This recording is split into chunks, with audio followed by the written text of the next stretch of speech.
नमस्कार विद्यार्थी मित्रांनो, स्वागत आहे तुमचं आजच्या नवीन व्हिडिओमध्ये। तर या व्हिडिओमध्ये आपण 6 डिसेंबर 2025 च्या खूप महत्त्वाच्या 10 चालू घडामोडी पाहत आहोत। तर सर्व विद्यार्थ्यांनी हा व्हिडिओ शेवटपर्यंत पहा, कारण खूप महत्त्वाचे प्रश्न घेतलेले आहेत मी या व्हिडिओमध्ये। तर चला, थोडाही वेळ वाया न घालवता आपण या व्हिडिओला लवकरात लवकर सुरू करूयात। तर आजचा व्हिडिओ सुरू करण्याच्या अगोदर कालच्या काही महत्त्वाच्या आपण चालू घडामोडी पाहून घेऊयात वन लाइनर स्वरूपामध्ये। तर कालचा आपला पहिला आणि महत्त्वाचा प्रश्न होता, तर आपल्या महाराष्ट्राच्या नवीन पोलीस महासंचालक पदी नुकतीच कोणाची नियुक्ती करण्यात आली आहे? तर सदानंद दाते यांची, यानंतर उषा जानकिरमण यांची RBI मध्ये कोणत्या पदावर नुकतीच नियुक्ती करण्यात आली आहे? तर कार्यकारी संचालक या पदावर। यानंतर 2025 च्या ISSF वर्ल्ड चॅम्पियनशिप रायफल व पिस्तूल या स्पर्धेमध्ये आपल्या भारताचे एकूण पदक संख्या किती आहे? तर 13 पदक संख्या आहे, म्हणजे 13 एकूण पदके आपल्या भारत देशाने जिंकले आहेत। यानंतर 56व्या भारतीय आंतरराष्ट्रीय चित्रपट महोत्सवामध्ये कोणत्या मराठी चित्रपटाने सिल्वर पिकॉक इंटरनॅशनल सेक्शन मध्ये सर्वोत्कृष्ट दिग्दर्शकाचा पुरस्कार नुकताच पटकावला आहे? तर गोंधळिया। यानंतर परकीय गुंतवणुकीमध्ये कोणते राज्य पहिल्या क्रमांकावर आहे? तर आपले महाराष्ट्र हे राज्य। यानंतर 2025 साठी world athlete of the year म्हणून कोणाची निवड करण्यात आली आहे? तर आर्मंड ड्युप्लाटिस 6। तर यानंतर पुढील प्रश्न, तर 2025 साठी world athlete of the year म्हणून कोणाची नुकतीच निवड करण्यात आली आहे? तर आर्मंड ड्युप्लाटिस व सिडनी मॅकलॉफ्लिन लेव्हरॉन यांची। यानंतर कोणत्या मंत्रालयाने 100 दिवसांची सघन जागरूकता मोहीम सुरू केली आहे? तर महिला व बाल विकास मंत्रालयाने। यानंतर नवी दिल्ली येथे भारत आणि रशिया यांच्यामध्ये कितवी बैठक करण्यात आली आहे? तर 23वी भारत रशिया वार्षिक शिखर परिषद। यानंतर 2025 मध्ये लोकसभेने कोणते विधेयक मंजूर केले आहे? तर केंद्रीय उत्पादन शुल्क विधेयक 2025। यानंतर दरवर्षी भारतीय नौदल दिवस केव्हा साजरा करण्यात येत असतो? तर 4 डिसेंबर या दिवशी साजरा करण्यात येत असतो। यानंतर विद्यार्थी मित्रांनो, आपण आजच्या चालू घडामोडीकडे वळणार आहोत। आजचा आपला पहिला आणि महत्त्वाचा प्रश्न पाहूयात आपण। तर महिला शांती व सुरक्षा निर्देशांक 2025-26 कोणत्या विषयाशी संबंधित आहे? तर याचे योग्य उत्तर ऑप्शन सी, महिलांच्या जागतिक स्थितीवरील निर्देशांक या विषयाशी संबंधित आहे। तर याविषयी महत्त्वाची माहिती पाहूयात।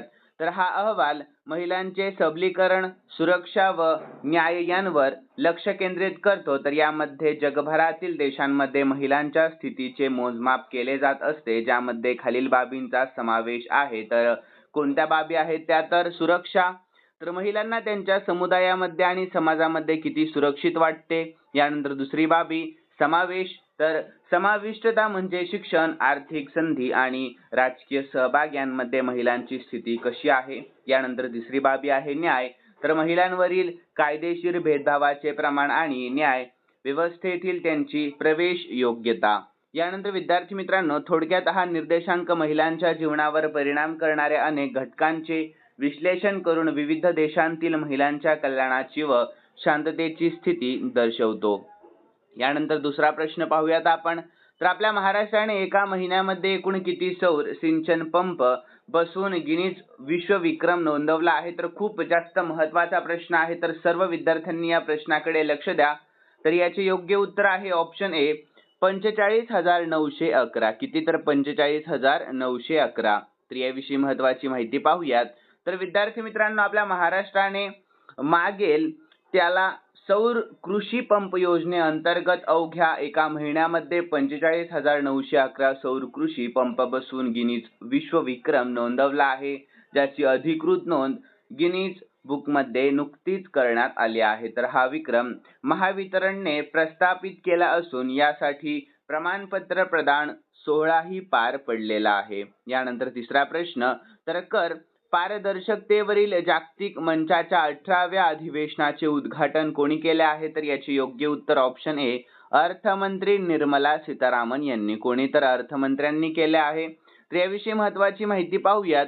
तर विद्यार्थ्यांनो, कर पारदर्शकतेवरील जागतिक मंचाच्या 18व्या अधिवेशनाचे उद्घाटन आपल्या भारताच्या केंद्रीय अर्थमंत्री श्रीमती निर्मला सीतारामन यांनी नुकतेच केले आहे। तर हे अधिवेशन 2 ते 5 डिसेंबर 2025 या कालावधीमध्ये नवी दिल्ली येथे आयोजित करण्यात आले होते।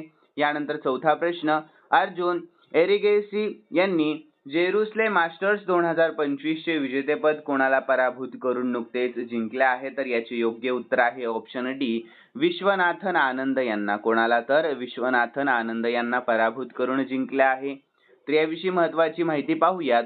तर विद्यार्थी मित्रांनो, आपल्या भारतीय ग्रँडमास्टर अर्जुन एरिगेसी यांनी जेरुसलेम मास्टर्स 2025 चे विजेतेपद नुकतेच पटकावले आहे। तर अंतिम फेरीमध्ये त्यांनी 5 वेळा विश्वविजेते राहिलेल्या विश्वनाथन आनंद यांचा पराभव केला आहे। तर त्यांच्यातील रॅपिड गेम अनिर्णित राहिल्यानंतर विजेतेपदाचा निर्णय ब्लिट्झ टायब्रेक द्वारे घेण्यात आलेला आहे। तर एरिगेसीने पहिल्या ब्लिट्झ गेम्समध्ये विजय मिळवला व दुसऱ्या गेम्समध्ये सहज ड्रॉ मिळवून विजेतेपद निश्चित केलेले आहे। यानंतर विद्यार्थ्यांनो, 5वा प्रश्न आहे, तर डॉक्टर बाबासाहेब आंबेडकर यांचा महापरिनिर्वाण दिवस कोणत्या दिवशी पाळला जातो? महत्त्वाचा प्रश्न आहे। तर याचे योग्य उत्तर आहे ऑप्शन बी, 6 डिसेंबर या दिवशी। केव्हा? तर 6 डिसेंबर या दिवशी। तर याविषयी महत्त्वाची माहिती पाहूयात। तर डॉक्टर बाबासाहेब आंबेडकर यांचा महापरिनिर्वाण दिवस दरवर्षी 6 डिसेंबर रोजी पाळला जात असतो, कारण याच दिवशी 6 डिसेंबर 1956 रोजी भारतीय संविधानाचे शिल्पकार आणि महान समाजसुधारक डॉक्टर बाबासाहेब आंबेडकर यांनी दिल्ली येथे अखेरचा श्वास घेतला। तर या दिवसाला त्यांच्या कार्याचा सन्मान करण्यासाठी आणि बौद्ध धर्मातील महापरिनिर्वाण या संकल्पनेनुसार त्यांना अंतिम मुक्ती प्राप्त झाल्याचे मानून महापरिनिर्वाण दिवस म्हणून ओळखले जाते। तर ज्या दिवशी लाखो अनुयायी मुंबईतील चैत्यभूमीवर त्यांना आदरांजली वाहत असतात। यानंतर अधिक महत्त्वाची माहिती आपण पाहून घेऊयात खालीलप्रमाणे। तर विद्यार्थ्यांनो, तारीख कोणती आहे? तर 6 डिसेंबर 1956 निधनची तारीख आहे आणि ठिकाण दिल्लीतील त्यांच्या निवासस्थानी निधन झाले। तर 7 डिसेंबर रोजी मुंबईतील चैत्यभूमीवर बौद्ध पद्धतीने अंत्यसंस्कार देखील करण्यात आले। यानंतर विद्यार्थी मित्रांनो, महापरिनिर्वाण शब्दाचा अर्थ काय आहे? तर बौद्ध धर्मामध्ये बोधी संपूर्ण जागृती आहे। तर प्राप्त झालेल्या व्यक्तीच्या शरीराच्या मृत्यूनंतर पुनर्जन्म आणि संसार चक्रापासून मिळणाऱ्या अंतिम मुक्तीला महापरिनिर्वाण म्हणतात, म्हणून त्यांच्या पुण्यतिथीसाठी हा शब्द वापरला जातो। तर याचे महत्त्व काय आहे? तर हा दिवस सामाजिक न्याय, समता आणि मानवतेसाठी दिलेल्या त्यांच्या योगदानाला आदरांजली वाहण्याचा दिवस आहे, ज्यामध्ये लाखो लोक चैत्यभूमीवर जय भीमच्या जय घोषामध्ये त्यांना अभिवादन करतात।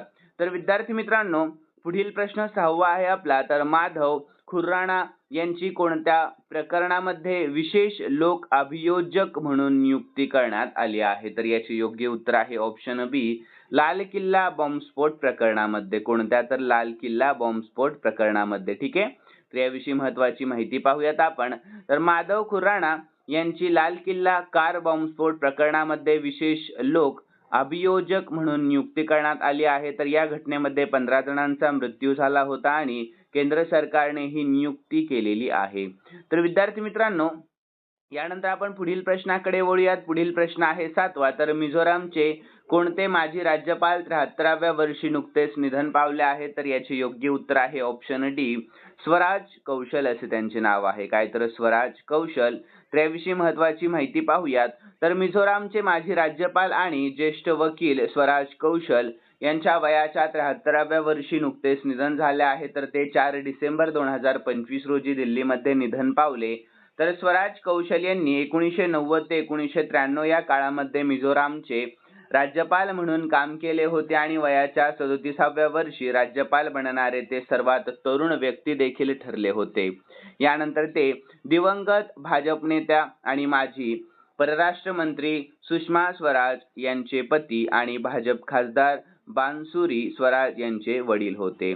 यानंतर 8वा प्रश्न।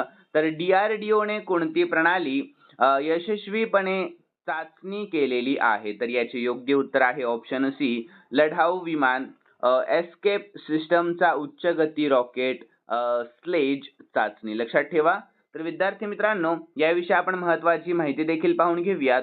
तर संरक्षण संशोधन आणि विकास संघटनेने म्हणजेच DRDOने नुकतीच फायटर एअरक्राफ्ट एस्केप सिस्टमची यशस्वी उच्चगती चाचणी घेतली आहे. तर या चाचणीबद्दल महत्त्वाची मुख्य माहिती पाहून घेऊयात आपण.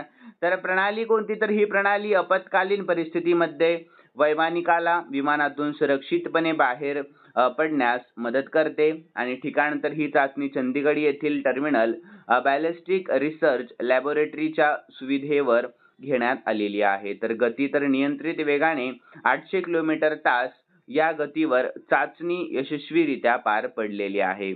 तर याचे उद्दिष्ट आहे मुख्य तर या चाचणीने कॅनोपी वेगळे करणे, इंजेक्शन क्रम आणि वैमानिकाची संपूर्ण सुरक्षित सुटका यांसारखे महत्त्वाचे सुरक्षा मापदंड तपासले आहे. तर विद्यार्थी मित्रांनो, महत्त्व काय आहे? तर या यशामुळे भारत अशा प्रगत स्वदेशी एस्केप सिस्टम चाचणी क्षमता असलेल्या निवडक देशांच्या गटामध्ये सामील झालेला आहे. तर विद्यार्थी मित्रांनो, पुढील प्रश्न पाहण्याच्या अगोदर सर्वांसाठी महत्त्वाची सूचना. तर आपल्या व्हिडिओला हजारो व्ह्यूज जातात पण खूप कमी विद्यार्थी लाईक करतात, म्हणून सर्वांनी या व्हिडिओला लाईक करा. आणि शेवटी मी तुम्हाला काल झालेल्या चालू घडामोडीचा प्रश्न देखील देत असतो, त्याही प्रश्नाचे उत्तर आपल्या कॉमेंट बॉक्समध्ये कळवत जा. तर विद्यार्थी मित्रांनो, तुमचे लाईक आणि कॉमेंट मधले उत्तर पाहून मला दररोज व्हिडिओ बनवण्याचं प्रोत्साहन व बळ मिळत असतं, म्हणून दोन्ही टार्गेट लवकरात लवकर पूर्ण करण्याचा प्रयत्न करत जा. तर चला पुढील प्रश्नाला सुरुवात करूयात. तर विश्व मृदा दिवस 2025 नुकताच केव्हा साजरा करण्यात आला आहे? तर याचे योग्य उत्तर आहे ऑप्शन बी, 5 डिसेंबर या दिवशी साजरा करण्यात आला आहे. केव्हा? तर 5 डिसेंबर या दिवशी. ठीक आहे, सर्वांनी लक्षात ठेवा. यानंतर 10वा आणि शेवटचा प्रश्न पाहूयात विद्यार्थी मित्रांनो आपण. तर प्रश्नाकडे लक्ष द्या सर्व विद्यार्थ्यांनी. तर PM विश्वकर्मा योजना अंतर्गत 1 डिसेंबर 2025 पर्यंत एकूण किती लाभार्थी नोंदवले गेले आहेत? तर याचे योग्य उत्तर आहे ऑप्शन ए, एकूण 30 लाख लाभार्थी नोंदवले गेले आहेत. किती? तर एकूण 30 लाख. तर याविषयी आपण महत्त्वाची माहिती पाहूयात. तर 1 डिसेंबर 2025 पर्यंत PM विश्वकर्मा योजनेअंतर्गत सुमारे एकूण 30 लाख कारागीर आणि हस्तकलाकारांची नोंदणी करण्यात आली आहे. तर यापैकी 23,09,000 लाभार्थ्यांनी आवश्यक प्रशिक्षण पूर्ण केलेले आहे. यानंतर विद्यार्थी मित्रांनो, खालील प्रश्न मी स्पेशली तुमच्यासाठी ठेवलेला आहे आणि हा प्रश्न आपण मागील चालू घडामोडीमध्ये पाहिला होता, म्हणजेच कालच्या चालू घडामोडीमध्ये पाहिला होता. खूप सोपा आणि महत्त्वाचा प्रश्न आहे. तर सर्व विद्यार्थ्यांनी या प्रश्नाचे योग्य उत्तर आपल्या कमेंट बॉक्स मध्ये सांगायचं आहे. तर विद्यार्थ्यांनो, प्रश्न पाहूयात. तर आपल्या महाराष्ट्राच्या नवीन पोलीस महासंचालकपदी कोणाची नियुक्ती करण्यात आली आहे? तर सर्वांनी योग्य उत्तर आपल्या कमेंट मध्ये कळवा. आणि तुम्हाला जर खरंच आजचा व्हिडिओ आवडलेला असेल तर नक्की सर्वांनी या व्हिडिओला लाईक करा, शेअर करा आणि सबस्क्राईब करायला अजिबात विसरू नका. तर चला भेटूयात नवीन व्हिडिओ मध्ये. धन्यवाद.